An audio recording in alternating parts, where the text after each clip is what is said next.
ಮತ್ತೆ ಇದೇ ಊರಿನಲ್ಲಿ ಉಳ್ಕೊಳ್ಳೋ ಹಾಗೆ ಮಾಡಿದೆಯಲ್ಲ, ಆ ವಿಷಯವಾಗಿ ಮಾತಾಡೋದಕ್ಕೆ ಬಂದೆ. ಸಾರಿ, ನಾಟ್ ಇಂಟ್ರೆಸ್ಟೆಡ್. ಅದೇ ಅವತ್ತಿಂದನೂ ಅನ್ಕೋತಾನೆ ಇದ್ದೆ, ಅವತ್ತಿಂದ ಇವತ್ತವರೆಗೂ ಈ ವಿಷಯದ ಬಗ್ಗೆ ನಮ್ಮಪ್ಪ ಮಾತಾಡಲೇ ಇಲ್ವಲ್ಲ ಅಂತ. ಆದರೆ ಪಾಪ ಕಳ್ಳನ ಮನಸ್ಸು ಕೇಳಬೇಕಲ್ಲ, ಡವ ಡವ ಡವ ಡವ ಅಂತಿತ್ತೇನೋ, ಅದಕ್ಕೆ ಈಗ ಕೇಳೋದಕ್ಕೆ ಬಂದಿದ್ದೀರಾ. ಆದರೆ ಇವತ್ತು ಆ ವಿಷಯ ಮಾತಾಡೋದಕ್ಕೆ ನನಗಂತೂ ಮೂಡಿಲ್ಲ. ಸೊ ನೆಕ್ಸ್ಟ್ ಟೈಮ್ ಸಿಗ್ತೀನಿ, ಆಗ ಮಾತಾಡೋಣ. ಪಾರ್ವತಿ, ಅಯ್ಯೋ ಅಪ್ಪ,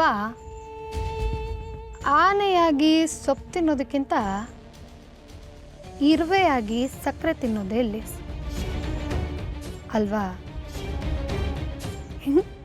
ಹಿಂಗಿತ್ತು. ಸರಿ, ಈಗ ಮೂಡಿಲ್ಲ, ನೆಕ್ಸ್ಟ್ ಟೈಮ್ ಸಿಕ್ಕಾಗ ಮಾತಾಡೋಣ. ಬಾಯ್, ಶುಭರಾತ್ರಿ. ಏಯ್ ಏಯ್ ಏಯ್ ಏಯ್ ಏಯ್ ಪಾರ್ವತಿ, ದೊರೆ, ಇವತ್ತು ಗೃಹ ಪ್ರವೇಶ ಅಲ್ವಾ, ಶಿಸ್ತಾಗಿರಬೇಕು, ಹಠ ಮಾಡಬಾರ್ದು, ನಾನು ಹೇಳ್ದಂಗೆ ಕೇಳಬೇಕು. ಗೊತ್ತಾಯ್ತಾ? ಯಾವಾಗಲೂ ನೀನು ಹೇಳ್ದಂಗೆ ತಾನೇ ಕೇಳ್ತೀನಿ.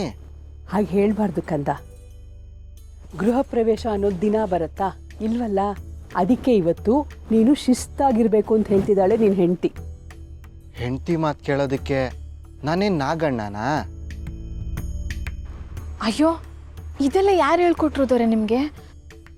ಹೊಸಿ ಮೆಲ್ಲಗೆ ಮಾತಾಡಿ, ಏನ ಕೇಳಿಸ್ಕೊಂಬಿಟ್ರೆ ಹಬ್ಬನೇ ಮಾಡಿಬಿಡ್ತಾರೆ.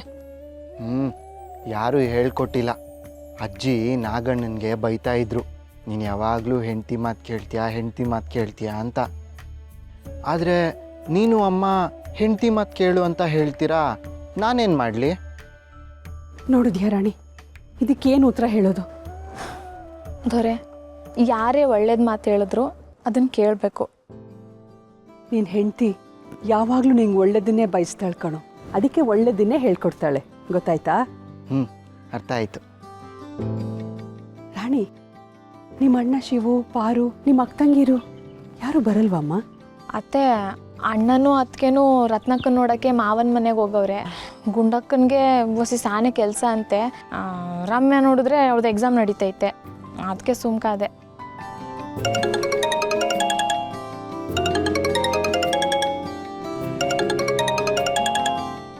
ಅತ್ತೆ ನೋಡಿ, ಅಣ್ಣಂಗೆ 100 ವರ್ಷ ಆಯ್ಸು. ಅಣ್ಣ ರಾಣಿ, ನಂಗೆ 100 ವರ್ಷ ಆಯಸ್ಸು ಅಂತ ನೀ ಅನ್ಕೊಂಡೆ ಫೋನ್ ಎತ್ತಿರ್ತೀಯ ಅಲ್ವೇನವ? ನಿಂಗೆ ಗೊತ್ತಾಯ್ತಣ್ಣ? ಅಲ್ಲ ಕಣವ, ಅಣ್ಣ ತಂಗಿ ಮನ್ಸು ಒಂದೇ ಅಂದ್ಮ್ಯಾಕೆ ಅದನ್ನ ಬುಡ್ಸೇಳ್ಬೇಕೇನವ? ಅದು ಬಿಡು, ಗೃಹ ಪ್ರವೇಶ ಎಲ್ಲ ಸಂದಾಗಲಿ. ನನಗೆ ಬರೋಕ್ಕಾಗಿಲ್ಲ ಹಂಗಂತ ಏನು ಅನ್ಕೋಬೇಡ. ನಿಂಗೆ ಗೊತ್ತಲ್ಲನವ, ನಿಮ್ಮ ಅತ್ತಿಗೆಗೆ ಸಪ್ಪೆ ರೈಸು ಅಂತವ ನಾನಿಲ್ಲಿ ಒಂದು ಕ್ಲಿನಿಕ್ ಮಾಡಿಸ್ತೀನಿ. ಹಂಗೆ ಅದು ಕೆಲಸದಾಗೆ ಹೊಸಿ ಬಿಜಿ ಆಗ್ಬಿಟ್ಟಿವ್ನಿ. ಒಂದು ಕೆಲಸ ಮಾಡುವ ಬಿರ್ನೆ, ಇನ್ನೊಂದು ದಿವಸ ನಾನು ನಿಮ್ಮ ಅತ್ತಿಗೆನ ಕರ್ಕೊಂಡು ಮನೆಗೆ ಬರ್ತೀನಿ, ಸರಿನಾ? ಸರಿ ಅಣ್ಣ. ಆಮೇಲೆ ಗೌಡ್ರನ್ನ ನಿಮ್ಮ ಅತ್ತೆನ ಎಲ್ಲ ಅಣ್ಣ ಕೇಳಿದೆ ಅಂತ ಹೇಳ್ಬಿಡು. ಸರಿ ಕಣವ, ಹಂಗಾದ್ರೆ ಇಡ್ತೀನಿ ನಾನು. ಅಣ್ಣ, ಒಂದು ನಿಮಿಷ. ಅದಕ್ಕೆಗೋಸ್ಕರ ನೀನು ಮಾಡಕ್ಕೆ ಹೊರಟಿರೋ ಕೆಲಸ ಒಳ್ಳೇದಾಗಲಿ ಅಂತ ಮಕ್ಕಳವಂತವ ಕೇಳ್ಕೊತೀನಿ. ಆಯ್ತು ಕಣವ, ಹುಷಾರು. ರಾಣಿ, ದೊರೆನ ಪೂಜೆ ಕರ್ಕೊಂಬರವ, ಪುರೋಹಿತರು ಕರೀತಾ ಇದ್ದಾರೆ. ಬಂದ್ವಿ ಅಜ್ಜಿ.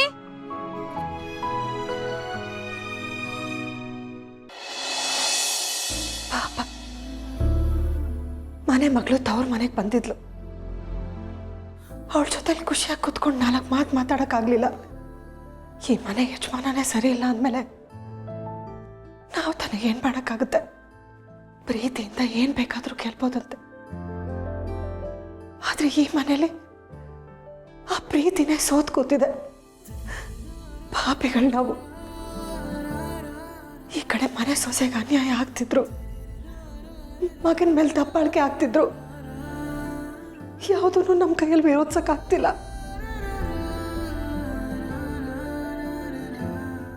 ಅತ್ತೆ,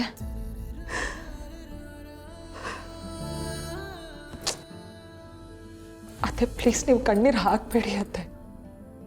ಅಲ್ಲ, ನಿಮ್ಮ ನಗು ಮುಖ ನೋಡಿಕೊಂಡು ನಾನು ಧೈರ್ಯ ತಗೊಳ್ಳೋಣ ಅಂದ್ಕೊಂಡ್ರೆ ನೀವೇ ಹೇಗೆ ನಂಬಿಕೆ ಕಳ್ಕೊಂಡು ಕೂತಿದ್ದೀರಲ್ಲ ನೋಡಿ, ಅದಕ್ಕೆ ಮನೆಗೆ ಹೋಗಾಯ್ತು.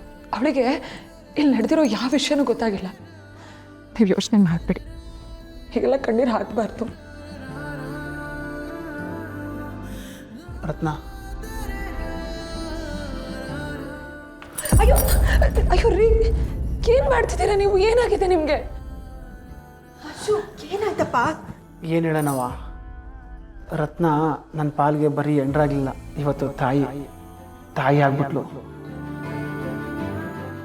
ಗಂಡನ ಮನೆ ಕಷ್ಟನ ತವ್ರ ಮನೆಗೆ ಹೇಳ್ಬಾರ್ದು ಅಂತ ಸತಿ ಸಕ್ಕು ಬಾಯಿ ಕಾಲದಲ್ಲಿ ಬದುಕುದನ್ನ ನಾನು ಕೇಳಿದ್ದೆ. ಅದನ್ನು ಬರೀ ಕೇಳಿದ್ದೆ. ಆದರೆ ಇವತ್ತು ನಾನು ನೋಡಿದ ಹೆಣ್ಣು ಅಂದರೆ ಅದು ರತ್ನನೇ. ನಮ್ಮ ಮನೇಲಿ ಇಷ್ಟೆಲ್ಲ ಕಷ್ಟ ಅನುಭವಿಸ್ತಿದ್ರು, ಪಾರು ಬಂದಾಗ ಅವಳ ಮುಂದೆ ಏನೂ ಆಗ್ದದಂಗೆ ನಡ್ಕೊಬಿಟ್ಲು. ಅದಕ್ಕೆ ರತ್ನನ ಕಾಲು ಬಿದ್ದು ಪಾದ ತೊಳೆದು ಆ ಪಾದದ ನೀರು ಕುಡಿದ್ರು ಕಮ್ಮಿನಯ್ಯ. ರೀ ಬಿಡ್ತು ಅನ್ನಿ, ಈ ಥರ ಎಲ್ಲ ಮಾತಾಡಬಾರ್ದು ನೀವು. ಗಂಡನ ಮನೆ ಮರ್ಯಾದೆ ತವ್ರ ಮನೆ ಮುಂದೆ ಯಾವತ್ತೂ ಕಡಿಮೆ ಆಗಬಾರ್ದು.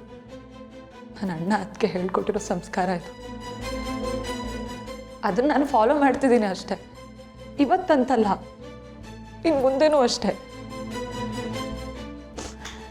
ಈ ಮನೇಲಿ ನನಗಾಗ್ತಿರೋ ಅನ್ಯಾಯ ಆಗಲಿ, ನಿಮ್ಗಾಗ್ತಿರೋ ಅನ್ಯಾಯ ಆಗಲಿ, ನಾ ಮನೆಗೆ ತಿಳಿಸಲ್ಲ. ಆ ಮನೆಗೆ ನನಗೆ ಗೊತ್ತಾಗಕ್ಕೆ ಬಿಡಲ್ಲ. ನೀವು ಸಮಾಧಾನವಾಗಿರಿ, ಯೋಚನೆ ಮಾಡಬೇಡಿ ಆಯಿತಾ? ಹೆಣ್ಣೆತ್ತಿರೋರು ತನ್ನ ಮಗಳಿಗೆ ಮದುವೆ ಮಾಡಿಕೊಡ್ಬೇಕಾದ್ರೆ ಎಲ್ಲ ಕಡೆ ಪರೀಕ್ಷೆ ಮಾಡಿ ವಿಚಾರಿಸಿನ ಮದುವೆ ಮಾಡ್ತಾರೆ. ಆದರೆ ಈ ಪೇಪರಲ್ಲೆಲ್ಲ ಬರಲ್ವಾ, ಒಂದೇ ವಾರಕ್ಕೆ ಹುಡುಗಿ ಆತ್ಮಹತ್ಯೆ ಅಂತ.